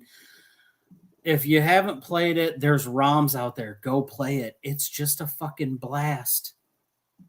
Clinton can talk farther about it if he'd like. Russ, do you have anything to say about Here Comes the Pain? No. Okay. I think Here Comes the Pain was about the time when I was out on wrestling for a bit. That's when we're switching over to Halo. Yep. Yes, give me the rocket launcher. Which I want to be playing Halo right now. I'm so tired, but I really want to play Halo. No, but SmackDown versus Raw, SmackDown Here Comes the Pain, that was the best PS2 game that they made. It was leaps and bounds above SmackDown Shut Your Mouth, I believe was before that. Yeah. Yeah. An instant Which Shut Your Mouth was a great stepping stone into Here Comes the Pain. Oh, excuse me. First really in-depth story mode where you weren't just like walking around an arena and just picking matches. No, you actually had a career mode and a story mode that actually transitioned, because 2002 was a great year for the WWE. Yeah, it was. That was WrestleMania 18. That was SummerSlam 02. That was the year of Brock Lesnar. The Rock, Triple H came back. It was a great fucking year. Yeah, Shawn Michaels came back too. Yeah. Like, just all that culminated into one of the best story modes that WWE has ever put out in a game. Number 2. And then number 1, it's its 21st birthday today. It's No Mercy. No Mercy is the best wrestling game ever made. Exactly. That one right there. Anyone that owns an N64 owns a copy of No Mercy. Wrestling fans for 21 years have been chasing the high of firing up No Mercy for the first time. There was nothing like it at the time. Nothing until, what was it? I can't remember. Was it THQ that made it? Yeah. Until THQ went over and started doing the WCW games. Because like this one, WrestleMania 2000, Royal Rumble that you could play in arcades and shit, all those, like under the THQ banner, they were the best wrestling games of our childhood. We spent Kane hours was a around. fucking monster. Yeah, Kane was a fucking monster. You could have a ladder match between Mae Young and the Fabulous Moolah versus The Rock and Stone Cold. You could make matches like that happen. A fucking ladder match, Hell in a Cell. It was the best wrestling game. Guys, I have a little tidbit here about No Mercy. When we moved, I fired up all the game systems that I have to make sure that they survive the move okay. And first game I popped in the N64 was No Mercy. And it was for no other reason than because I remembered that probably 18 years ago, maybe longer, is the last time I had really played the story mode. And I remembered that I was in the midst of an Intercontinental Championship run with Andre the Giant. And I was in a 2-on-1 backstage handicap match in the loading dock against the APA. And so I fired this sucker up and I was wrecking. I'm like, what a loser. How could I never beat this? Like, how could I never win this match? And then my 6-year-old came down and he was like, Daddy, what are you doing? I was like, oh shit. I can't play this while he's here. I just won't. And it was just enough of a distraction to get the clothesline from hell. And I lost. And because I was so out of practice, I forgot to shut the system down so it wouldn't autosave. And after 18 years of probably 30 attempts to beat this and shutting off the system in a panic, I forgot. And I saw that little drop down as it took me in the one area of the tree. You know, hey, you had to finish off every tree to get like whatever the... Yeah, I went to one that I had already been at before. So now I have to go back. Like now it will become a personal crusade to go back and figure out what the wins and losses were again. Yeah. To beat JBL for the IC title. Guys, I'm looking at a lot of great games that I've got here. And I am shocked that the only one that made your top 5 was No Mercy. Well, show us some of your games then. Here, let's give you the big screen. Well, of course, I'm not saying this is a great game. All right, let's start off with ECW Hardcore Revolution. Not a great game. Banger. You want blood? There you go. That's banger. That's some blood. We could, of course, let's stick with the N64. You mentioned THQ. We can go with a little WCW Nitro. Of course, you had that, as well as the one that I'm actually kind of surprised you guys didn't have on the list. WCW NWO Revenge. Fantastic Revenge. game. It wasn't uncensored. It was Revenge. That was technically like our 6th pick. Yeah, that was our 6th Revenge is a sensational game. It is an absolute disgrace that it wasn't on your top 5. Love you both, but come on now. You mentioned because we had No Mercy, and No Mercy in that game are so similar. Mayhem and Backstage Assault. Now, these are 2 games when EA took over. And this is part of the problem. This is where EA lost their mind. These games were not very good. THQ perfected pro wrestling on the N64, and yet EA got involved at least on Backstage Assault. Oh no, this is the old Electronic Arts. Mayhem and Backstage Assault are kind of a mess, but they were N64 games. WrestleMania 2000. WrestleMania 2000, very solid game. What was the next one? Oh, Attitude. Here for the Dreamcast. Was available on the N64, but of course I'm impressed you have a copy of a Dreamcast game. This, my friends, is a game that made. I mean, listen. This game is confusing as bleep. There is no story mode. There's really not much of a story to anything. But look at these graphics on the good old-fashioned Dreamcast. All right, They had 20 highly detailed superstars, 9 superstars in the ring at once. That was a big deal. They had some backstage things, like there was like a weird way to try to like get to the backstage area. I digress. Here you go. Oh no, I showed this one already on camera, so we'll count this. Raw. Yeah. Not a bad game. That was not a bad introduction to pro wrestling on Xbox. Raw 2, though, that was the one that had the ability to like do. Yeah, Raw 2 is really good. Shit. Raw 2 gave you the rundown. It gave you the card for each Raw and SmackDown, and you could choose for each match. Do I rest my character? Do I do interference? Do I try to bribe somebody to be my manager? Do I try to like turn someone to go attack my opponent? There was a lot of thought that went into that. If you pull out WrestleMania 21, I'm going to kill you. Yeah, WrestleMania 21. For that game sucked. Hey, hold on though, because that was the first game that you could. That was the first wrestling game you could play online. No, hear me out. Hear me out. Because Russ knows this. When the game first came out, within like a week, didn't we play it together? Yeah, we did. Within a week, Xbox erased everyone's save files of the game, and everyone had to start over. And that's when I was like, "Fuck this game." And here is my final game. And it actually was the WrestleMania that preceded it. Nintendo GameCube, WrestleMania 19. This game was a dumpster fuego. No, 18 sucked. 19 was great. 19 on GameCube. I just remember wanting to break my controller. Thinking because you sucked at it. Well, the controls weren't intuitive.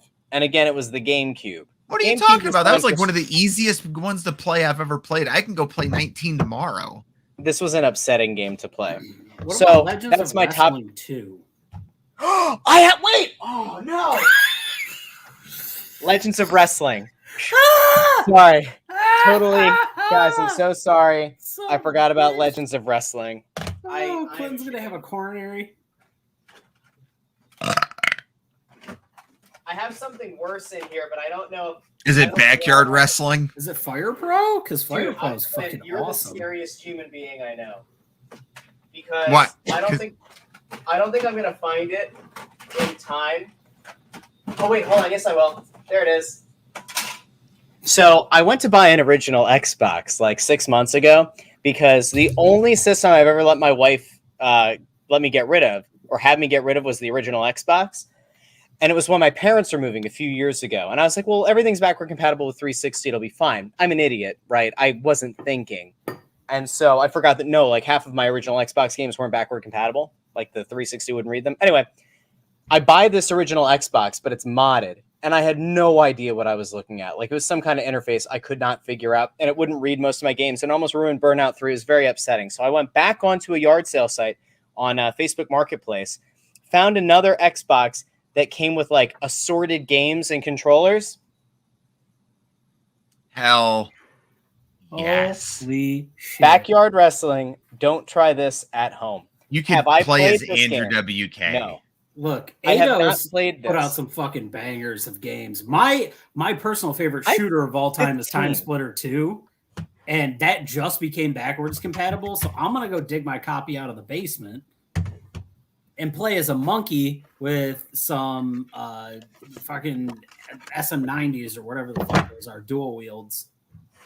Next time you come over to the house, we'll play. It's the game they're playing in Shaun of the Dead. 15 pro wrestling games. And can we talk about the fact that they spanned from the N64 to the original Xbox, and then it all stopped? Then it all died. Then my love of wrestling stopped. You know what the next wrestling game I'm going to buy is? AEW. AEW. There you go, buddy. That's going to do it Next for us wrestling for game tonight. I'll buy. Oh my goodness, what a great episode yet again. Once again, you can find us at On a Forklift Pod. You can find myself at Jensen Collins 3. You can find my esteemed associate next to me at PK Batman, and you can find us weekly at PK Batman 420 on Twitch. Below me is Russ. Russ, you got anything you'd like to plug this week? Snow the Goalie, anything like that? Yeah, I mean, listen, Snow the Goalie, the Only Flyers podcast, the People's Podcast, Players Podcast, Prognosticators Podcast, Pedialyte Podcast, the Only Flyers podcast. We caused some potential strife in the Flyers organization this week. So if you're a Flyers fan, or even if you're just a hockey fan, you can go listen to that. Listen to my co-host, former Flyer Chris Tarian Bundy, just absolutely eviscerate many of the higher-ups in the organization for their treatment of the Flyers alumni this past week and the induction ceremony that took place an hour before puck drop when 6,000 people roughly were in the arena instead of the 15,000 that should have been there if the organization were competent. You can go listen to that. You can check me out on Twitter at JoyOnBroad. I'll be dropping some sports betting things there. So if you're interested in sports betting, depending on what state you're in, many of you who are in Michigan, you have a plethora of different options, and I can enlighten you as to the best offers out there, walk you through things. You can tweet at me, send me a DM. I'll help you out. That's going to do us from tonight. And as always, forever, we love you, Judy. Stay sweet, nerds.